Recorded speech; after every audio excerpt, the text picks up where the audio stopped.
Welcome to this educational video lecture by Ingole publication. आज के lecture में हम ब्लड ग्रुपिंग को डिटेल में समझेंगे। ब्लड ग्रुपिंग एक सिस्टमैटिक क्लासिफिकेशन है जिसके थ्रू ब्लड को डिफरेंट ग्रुप्स में डिवाइड किया जाता है। ये क्लासिफिकेशन रेड ब्लड सेल्स की सरफेस पर प्रेजेंट एंटीजेंस के बेस पर होती है। ब्लड ग्रुपिंग का मेन पर्पस ये इंश्योर करना होता है कि ब्लड ट्रांसफ्यूजन सेफ हो और इम्यून रिएक्शन न हो। Basic concept of blood grouping. Red blood cells की सरफेस पर कुछ स्पेसिफिक सब्सटेंसेस प्रेजेंट होते हैं जिन्हें एंटीजेंस कहा जाता है। प्लाज्मा में उनके अगेंस्ट एंटीबॉडीज प्रेजेंट हो सकती हैं। अगर इनकम्पैटिबल ब्लड ट्रांसफ्यूज किया जाए तो एंटीजन एंटीबॉडी रिएक्शन होता है, रेड ब्लड सेल्स क्लम्प हो जाती हैं, सिवियर कॉम्प्लिकेशंस डेवलप हो सकती हैं। इसलिए ब्लड ग्रुपिंग मेडिकल प्रैक्टिस का एक क्रिटिकल पार्ट होता है। ABO blood group system. ABO system सबसे कॉमन और clinically important blood group system है।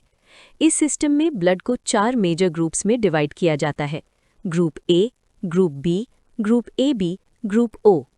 ये क्लासिफिकेशन आरबीसी सरफेस एंटीजेंस के प्रेजेंस या एब्सेंस पर डिपेंड करती है।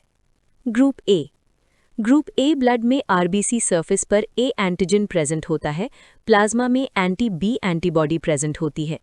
इस ब्लड ग्रुप का पेशेंट बी एंटीजन वाले ब्लड को एक्सेप्ट नहीं कर सकता। ग्रुप बी ब्लड में आरबीसी सरफेस पर बी एंटीजन प्रेजेंट होता है, प्लाज्मा में एंटी-ए एंटीबॉडी प्रेजेंट होती है। इस ग्रुप के पेशेंट्स ए एंटीजन वाले ब्लड के अगेंस्ट रिएक्शन दिखाते हैं। ग्रुप AB ब्लड में आरबीसी सरफेस पर ए और बी दोनों एंटीजेंस प्रेजेंट होते हैं, प्लाज्मा में कोई एंटीबॉडी प्रेजेंट नहीं होती। इस वजह से ग्रुप AB को यूनिवर्सल रिसिपिएंट कहा जाता है, क्योंकि ये सभी एबीओ ग्रुप्स का ब्लड एक्सेप्ट कर सकता है जब RH कंपैटिबिलिटी भी मैच हो। Antigen antibody reaction. जब इनकम्पैटिबल ब्लड ट्रांसफ्यूज होता है तो एंटीबॉडीज डोनर आरबीसी के एंटीजन से बाइंड करती हैं। आरबीसीज एग्लूटिनेट हो जाती हैं, हिमोलिसिस स्टार्ट हो सकती है। ये रिएक्शन पेशेंट के लिए लाइफ थ्रेटनिंग हो सकता है। Importance of ABO compatibility.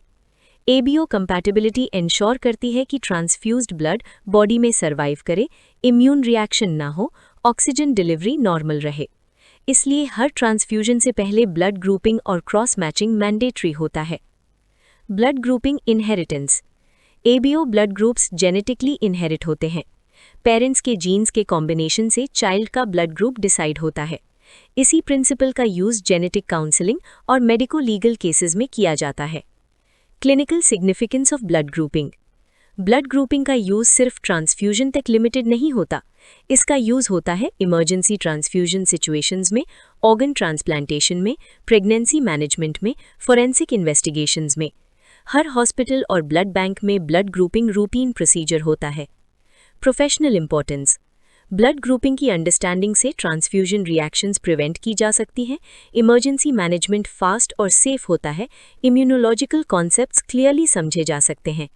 Medical, pharmacy और नर्सिंग प्रैक्टिस में ब्लड ग्रुपिंग का रोल डेली क्लिनिकल डिसीजन से डायरेक्टली लिंक्ड होता है। That completes today's topic. अगर ये वीडियो लेक्चर आपको हेल्पफुल लगा हो तो लाइक करें और अपने फ्रेंड्स के साथ शेयर करें। और अगर आप किसी अदर सब्जेक्ट या स्पेसिफिक टॉपिक पर लेक्चर चाहते हैं तो कमेंट सेक्शन में हमें ज़रूर बताएं। Thank you for watching this educational video lecture by Ingole publication. Keep learning, stay consistent and see you in the next video.